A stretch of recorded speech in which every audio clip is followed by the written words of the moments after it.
Hello, मैं पुरुषोत्तम विश्वकर्मा आप सभी का अपने YouTube चैनल पर ढेर सारा स्वागत करता हूं। और आप सभी का स्वागत है इस रोचक जानकारी भरे वीडियो में, जिसमें हम आपको आज सिखाने वाले हैं द्विघात समीकरण के गुणनखंड कैसे किए जाते हैं। एक लाइन का मेथड बड़ा आसान है। कहीं ना कहीं आप द्विघात समीकरण के गुणनखंड के दौरान आपको हैरानी लगती होगी। कई बच्चों से विलोपन विधि या पक्षांतर विधि, जैसे हम एलिमिनेशन मेथड कहते हैं, जैसे ये तो हालांकि दो चरों के रैखिक समीकरण या लीनियर इक्वेशन टू वेरिएबल के हैं, लेकिन आज हम बात करेंगे द्विघात समीकरण यानी क्वाड्रेटिक इक्वेशन में। क्वाड्रेटिक इक्वेशन किसके फॉर्म में होती है? ax² + bx + c = 0 के रूप में होती है। ध्यान रखना है, ये क्वाड्रेटिक इक्वेशन के बारे में जानकारी दी गई है। इसके हम मूल जो होते हैं वो कैसे निकालते हैं वो हम आपको एक लाइन में आज सिखाने वाले हैं। आप कभी भी कोई भी क्वेश्चन में, क्योंकि द्विघात समीकरण एक ऐसी है कहीं पर भी बन जाती है, किसी भी कैलकुलेशन के दौरान द्विघात समीकरण बनकर तैयार हो जाती है और उसके हमें फैक्टर नहीं आते, इसलिए हम वहाँ से उसका आंसर नहीं निकाल पाते हैं या निकालने में सक्षम नहीं हो पाते हैं। तो यहाँ पर सबसे पहले आपको समझ लेना है, जिसमें ए बी सी जो लिखे होते हैं ना, आगे ए बी सी जो लिखे होते हैं वो अचर राशि हैं, जिसे हम कांस्टेंट पद कहते हैं या कांस्टेंट टर्म कहते हैं। और यहाँ देखिएगा एक्स एक चर राशि है, जिसे हम वेरिएबल कहते हैं। क्या कहते हैं? वेरिएबल। अब इनके इतने सारे नाम होते हैं, ध्यान रखना है। सबसे पहले जैसे मैंने कोई भी इक्वेशन लिखी है, ये लिखा हुआ है कि x² प्लस में 5x और प्लस में 6 ये लिखा हुआ है = 0। इसके हम ऐसे फैक्टर करते हैं, आपने देखा होगा कि 6 के ऐसे फैक्टर किए जाते हैं कि प्लस करने पर ये 5 आ जाए। तो मैं क्या कह सकता हूं कि इसके फैक्टर क्या होते हैं? 3 × 2 हो जाएंगे। दोनों का इंटू करो तो 6 आ जाएगा, दोनों को प्लस करो तो 5 आ जाएगा। अब हमने ऐसे फैक्टर किए तो ये हो जाएंगे x² प्लस में 3x प्लस में 2x और प्लस में 6। ये बहुत आसान है, ध्यान रखना। कई बार यहाँ पर इंटू होते हैं, कई बार प्लस माइनस, यहाँ कोई भी चिन्ह बदल सकता है। इस तरीके से आपके पास नंबर आते रहते हैं, ध्यान रखना। अब हम 2 में इनमें कॉमन लेते हैं, तो इसमें अगर आप x कॉमन लोगे तो क्या बचेगा? x + 3। यहाँ से अगर आप 2 कॉमन लोगे तो क्या बचेगा? x + 3 = 0। x + 3 x + 3 तो ये हो जाएगा x + 3 और यहाँ से क्या बचेगा? x + 2। अब आप ये बताइएगा x + 2 और x + 3, x + 3 और x + 2, यहाँ से अगर हम इसको 0 के इक्वल करेंगे, इसको अगर हम 0 के इक्वल करते हैं तो x = -3 आ जाएगा और यहाँ से क्या करेंगे? 0 के इक्वल करेंगे तो x = -2 आ जाएगा।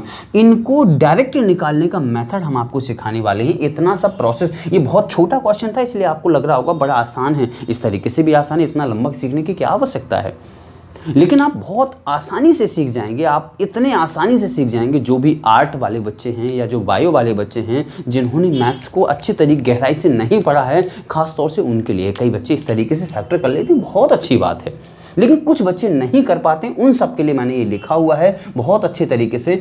अब जो यहाँ पर जो x की 2 वैल्यू आ जाती हैं, जो x की यहाँ पर 2 वैल्यू निकल के आती हैं, एक ये है और एक ये है। ध्यान रखना, इन 2 वैल्यू को यहाँ पर मैक्सिमम पावर क्या होती है? 2, इसलिए यहाँ पर 2 निकल के आए हैं। अगर यहाँ मैक्सिमम पावर 3 होती तो यहाँ x की वैल्यू 3 निकल के आती। और इनको हम क्या कहते हैं? जो 2 वैल्यू जो निकली हैं, इनको हम मूल कहते हैं या शून्यक कह देते हैं या रूट्स कह देते हैं या फिर जीरोज कह देते हैं, या इन्हें हम क्या कहते हैं? Alpha beta. एक को हम अल्फा कहते हैं और एक को हम बीटा कह देते हैं। यहां तक निश्चित चीजें जितनी मैं आपको बता रहा हूं, ध्यान रखना। तो इन दोनों को आपको ये फैक्टर ना करके आपको डायरेक्ट वैल्यू, आपको -3 और -2 कैसे आएंगे वो मैं आपको डायरेक्ट सिखाने वाला हूं। तो सबसे पहले क्रमबद्ध तरीके से 3 स्टेप की प्रोसेस है, 1, 2 और 3। 3 स्टेप की प्रोसेस है और ये 2 केस है लास्ट में। अगर आप इनको फॉलो करोगे तो आपको एक लाइन का आंसर हो जाएगा। किस तरीके से हम इसको सॉल्व करेंगे वो आपको ध्यान लेना है। तो हमने इनको मिटा दिया है और यहाँ से हम डायरेक्ट वैल्यू देख रहे हैं। किस तरीके से आप ये बताइएगा, यहाँ पर देखना है। सबसे पहले ये आपको ये देखना है कि x² के जो मल्टीपल में यहाँ लिखा होता है वो a कहलाता है, जो x के मल्टीपल में लिखा होता है उसका नाम b होता है, और जो जिसके मल्टीपल में x या y ऐसा टर्म नहीं होता, वेरिएबल नहीं होता है, उसे हम c टर्म कहते हैं। तो ध्यान रखना है, आगे जो x² के लिखा होता है उसका नाम a है और इसका नाम b है और इसका नाम c है। देखो यहाँ पर दिख रहा होगा कि x² के जो मल्टीपल में लिखा है उसका नाम a है, x के मल्टीपल में जो लिखा है उसका नाम b है और जो केवल सिंगल लिखा हुआ उसका नाम c है। जैसा कि मैंने आपको बताया कि अगर इन दोनों मुझे क्या करना होता है? मल्टीप्लाई करना होता है। ध्यान रखना, यहां पर लिखा हुआ स्पष्ट शब्दों में कि a × c, इन दोनों का मल्टीप्लाई करते हैं। तो हमने इन दोनों का मल्टीप्लाई किया तो 6 × 1 कितना हो जाएगा? 6। ये कहीं लिखना नहीं है, अपने मन में सोच लेना है। 6 × 1 कितना होता है? सबसे पहले 6 हो जाएगा। तो इस प्रोसेस को हम पूरी कर चुके हैं। अब आते हैं अगली प्रोसेस पे। अगली प्रोसेस हमारे पास क्या है, गुणनफल के, ध्यान रखना ये क्या कहलाएगा, गुणनफल कहलाएगा। गुणनफल के ऐसे गुणनखंड करते हैं और गुणनखंड के दौरान सी का चिन्ह देखते हैं। सी का चिन्ह कौन सा है, ये प्यारे बच्चों सी टर्म है, तो सी का टर्म कौन सा है, प्लस है। सी का चिन्ह देख करके बी को प्राप्त करते हैं, मतलब पॉजिटिव बी कौन है, 5, तो इसको देख करके इसको प्राप्त करना है। तो आप कहोगे सर इनको ऐसे गुणनखंड करना है तो 3 और 2 हो जाएंगे, इनको हमने प्राप्त कर लिया है कि आप प्लस करने पर इन दोनों को जोड़ने पर ये मिल जाना चाहिए। तो इस तरीके से हमें इसके गुणनखंड करने होते हैं। ये यहां तक फॉलो हो चुका है। फिर क्या लिखा है, ए का दोनों में भाग देते हैं। ए की वैल्यू क्या है यहाँ पर 1 है, तो हमने दोनों में 1 से डिवाइड कर दिया। बिल्कुल, अब 1 से डिवाइड करना फॉर्मेलिटी होती है, होना तो कुछ है नहीं है। 1 से डिवाइड करना एक फॉर्मेलिटी होती है, होना कुछ नहीं है। तो आप देखिएगा फिर आगे क्या लिखा हुआ है। अब ये देखना है केस 1 और केस 2। अगर सी पॉजिटिव है, यदि सी पॉजिटिव है, यानी ये जो सी लिखा है अगर ये पॉजिटिव है, सी यहाँ पर पॉजिटिव है, तो क्या लिखा हुआ है कि बी का जो अपोजिट चिन्ह है दोनों पदों पर जाएगा। बी यहाँ देखो, अगर ये पॉजिटिव है तो बी का चिन्ह देखना है अब, और इसका अपोजिट चिन्ह दोनों पदों पर जाएगा। तो इसका अपोजिट चिन्ह कौन होता है, माइनस और माइनस। प्यारे बच्चों ये आ चुका है -3 और -2, ये दोनों के दोनों यहाँ पर आंसर आ चुके हैं। आपको फैक्टर करने की कोई आवश्यकता नहीं है, डायरेक्ट वैल्यू हमने आपको निकालना सिखा दी है। देखते हैं और एग्जाम्पल लेते हैं, ध्यान देना। तो हमने यहाँ पर एग्जाम्पल आपके सामने, जब तक आपको सिखाते रहेंगे जब तक आप सीख नहीं जाएंगे, 3-4 एग्जाम्पल निश्चित तौर पर आप सीख जाएंगे बहुत अच्छे तरीके से। तो हमने देखा यहाँ पर क्या लिखा हुआ है, 3x²। अगला एग्जाम्पल माइनस में लिखा हुआ है 27x और प्लस में लिखा है 60 = 0, ये लिखा हुआ है अगला एग्जाम्पल। मैंने आपको क्या बताया था, इन दोनों का आप इंटू कीजिए, कितना आ गया है 180।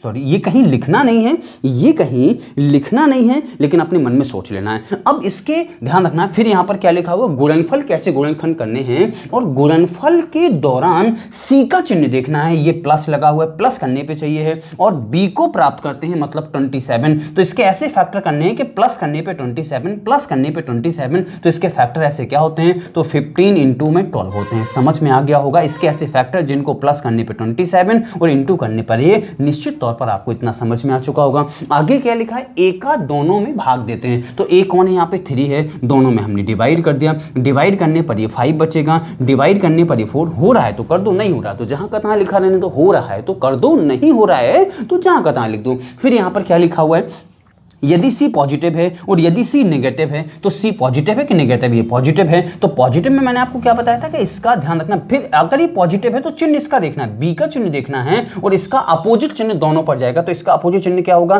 प्लस, और दोनों पे प्लस लगा दो। प्यारे बच्चों दोनों के आंसर आ जाएंगे, एक 5 होगा और एक 4 होगा। दोनों एक्स की वैल्यू आपके सामने आ चुकी हैं बहुत अच्छे तरीके से, आप देख सकते हैं। अगर कोई डाउट हो तो देख सकते हैं। फिलहाल हम आपको 1-2 एग्जाम्पल और करवा रहे हैं, इतने में आपको छोड़ेंगे नहीं जब तक आप सीख ना जाएं, ध्यान रखना।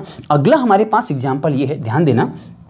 अगला क्वेश्चन ये है हमारे पास, ये लिखा हुआ है कि 6x², ये लिखा हुआ है 6² माइनस में 7x और प्लस में 7x और माइनस का 3, ये लिखा हुआ = 0। ये देखिएगा।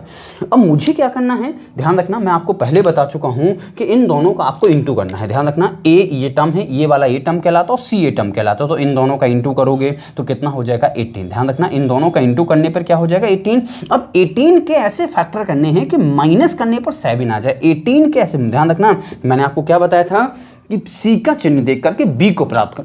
सी का चिन्ह कौन है, माइनस, बी कौन है, 7। तो मैं क्या लिख सकता हूँ, 9 × में 2, इन दोनों का इंटू करोगे ये आ जाएगा, माइनस करोगे क्योंकि चिन्ह देख करके माइनस करने पर 7 आना चाहिए, तो ये लिख दिया हमने। फिर इसमें क्या लिखा है, ए से डिवाइड कर दो, तो ए से हमने दोनों में डिवाइड कर दिया, ये लिख दिया। अब डिवाइड हो रहा है तो कर दो, नहीं हो रहा है तो जहां का तहां लिख दो। फिर आगे क्या लिखा हुआ है, ध्यान रखना, यहां तक प्रोसेस हो चुकी है। अब सी पॉजिटिव है कि सी नेगेटिव, ये देखना है। तो ये सी है, सी नेगेटिव है। तो नेगेटिव में क्या होता है कि बी का जो अपोजिट चिन्ह होता है, ध्यान रखना, बी का जो अपोजिट चिन्ह, इसका जो अपोजिट चिन्ह होता है बड़े पद पर, तो बड़ा पद क्या है, 9, 2 में से बड़ा पद कौन होता है, ये वाला बड़ा होगा। तो इसका जो अपोजिट चिन्ह होगा माइनस इस पर जाएगा और प्लस इस पर आएगा। ध्यान रखना, बी का अपोजिट चिन्ह केवल बड़े पद पर जाता है, तो इसमें बड़ा पद कौन है, इसका अपोजिट चिन्ह इस पर जाएगा। ये जहां का तहां रहेगा, जिस तरीके से लिखा गया है उसी तरीके से लिखा रहेगा। अब इनको अगर काट देते हैं तो इसका आंसर कितना आ जाएगा, मैंने इसको कैंसिल किया तो ये हो जाएगा कितना, माइनस का 3/2, और इसको कैंसिल करेंगे तो प्लस का कितना हो जाएगा, 1/3। यहाँ तक चीज़ें आप सबको बहुत अच्छे तरीके से समझ में आ चुकी होंगी। आप देख सकते हैं, स्क्रीनशॉट ले सकते हैं, और मैंने हमेशा कहा है कि आप पेन कॉपी लेकर के हमेशा इस वीडियो में बैठा करें, या किसी भी जब भी आप हमसे मैथ पढ़ने के लिए बैठा करें तो पेन और कॉपी 2 चीज़ें आपके लिए अत्यंत रूप से आवश्यक हैं।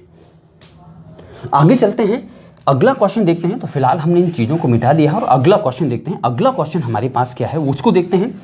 चाहे कोई भी क्वेश्चन आपके पास आ जाए वो हम देख लेते हैं। अगला क्वेश्चन हमारे पास ये लिखा हुआ है, ये लिखा 2x² माइनस में x और माइनस में 21 इज इक्वल टू में 0। अब आपको क्या करना है, इन दोनों का इंटू करना है। तो कितना हो जाएगा 42। इन दोनों का इंटू करना है, a का और c में इन दोनों का इंटू करना है। तो कितना आ जाएगा 42। अब 42 के फिर वही आ गया कि 42 कैसे फैक्टर करने हैं कि c का चिन्ह देखना और b को प्राप्त करना। c कौन है, माइनस b। यहाँ पर क्या लिखा है, कुछ नहीं तो 1, मतलब घटाने पर 1 चाहिए। तो इसके फैक्टर क्या हो जाएंगे 6 × 7, 6 × 7 घटाने पर 1 मिलेगा, घटाने पर 1 मिलेगा, गुणा करने पर जहाँ का। फिर आगे क्या लिखा है, a का दोनों में भाग देना। a कौन है 2, दोनों में डिवाइड कर दो। तो डिवाइड हो रहा है तो लिख दो, नहीं हो रहा तो जहां का तहां 7/2 लिख दो। अब फिर आगे देखिएगा, C पॉजिटिव है या C नेगेटिव है, तो C नेगेटिव है तो इसका अपोजिट चिन्ह बड़े वाले पद पर जाता है। ये क्या लिखा माइनस, इसका अपोजिट चिन्ह कौन होगा प्लस। बड़ा पद कौन है, ये है कि ये है, ये है कि ये है, तो बड़ा पद ये है तो यहाँ पर प्लस आ जाएगा और यहाँ पर जहाँ का तहाँ जो चिन्ह है वो जहाँ का तहाँ रहेगा। आपको इतनी चीज़ें समझ में आ पा रही हैं या नहीं आ पा रही हैं। एक एग्जाम्पल और देखिए, और एक एग्जाम्पल आपके लिए लिख देते हैं। चलिए हमने एक एग्जाम्पल और लिखा आपके लिए। तो ये लिखा हुआ है कि x² प्लस में 5x और माइनस का 24। ये देखिएगा, अब आप 24 का आगे यहाँ पर क्या लिखा है 1, तो इनका इंटू करोगे तो कितना आ जाएगा 24 ही आएगा। कितना आएगा 24 ही आएगा। 24 कैसे फैक्टर करने हैं, यहाँ पर चिन्ह कौन सा है, माइनस करने पर कितना चाहिए 5, तो कितना हो जाएगा माइनस करने पर 5। तो मैं क्या लिख सकता हूँ 8 × में 3, तो ये दोनों फैक्टर हो गए। घटाने पर क्या 5 आ रहा है, बिल्कुल आ रहा है। आगे देखा यहाँ पर क्या लिखा 1 से दोनों में डिवाइड कर दिया। हालांकि फॉर्मेलिटी आपको करना ही है क्योंकि 1 से कोई मतलब होता नहीं डिवाइड करने का। फिर आगे देखो, अगर यहाँ माइनस है तो इसका अपोजिट चिन्ह बड़े पद पर, अपोजिट कौन होगा इसका, ध्यान रखना इसका अपोजिट माइनस चिन्ह होगा। बड़ा पद ये है, यहाँ अगर माइनस आ जाएगा तो यहाँ क्या आ जाएगा प्लस। तो इसके आंसर हो गए, एक हो जाएगा माइनस का 8 और एक हो जाएगा प्लस का 3। क्या आप सब इस चीज़ को निश्चित तौर पर समझ पाए हैं क्या? किसी भी द्विघात समीकरण के आपको फैक्टर निकालने हो, किसी भी द्विघात समीकरण के। अब एक इक्वेशन ऐसी बता रहे हैं जो आपके लिए सबसे ज़्यादा टफ लगती है आपको। देखते हैं, रूट वाले फैक्टर हम आपके लिए निकालते हैं। तो हमने यहाँ पर एक क्वेश्चन को यहाँ से मिटा देते हैं। रूट वाले क्वेश्चन के हम फैक्टर बता रहे हैं आपके लिए। तो रूट वाले क्वेश्चन के फैक्टर किस तरीके से निकाले जाते हैं, जैसे कि हमने अगला क्वेश्चन लिखा, ये लिखा 2x² प्लस में 3√3x और प्लस में 3 लिखा हुआ है इज इक्वल टू में 0। हमें क्या करना है, इन दोनों का इंटू करना है। कितना आ गया 6। अब प्लस करने पर ये चाहिए, प्लस करने पर ये चाहिए। अब जो चाहिए है अगर उसमें रूट लगा है, जो चाहिए है अगर उसमें रूट लगा है तो आप ये पता कर लीजिए कि रूट किस टर्म पे लगा हुआ है। तो आप कहेंगे सर रूट 3 पे लगा हुआ है, तो इसमें से 3 निकाल लीजिए बस। इसमें से अगर आप 3 निकालते हैं तो ध्यान रखना 3 निकालिए। 3 के अलावा इसमें क्या बचा 2, तो यहाँ लिख दीजिए। अब देखना जो रूट में है तो इसको रूट में पहले कन्वर्ट करें, तो √3 इंटू में √3 इस तरीके से हो जाएगा। क्या देखो, इन दोनों का इंटू करोगे तो 3 और 3 2 6 यहाँ पर आ चुका है।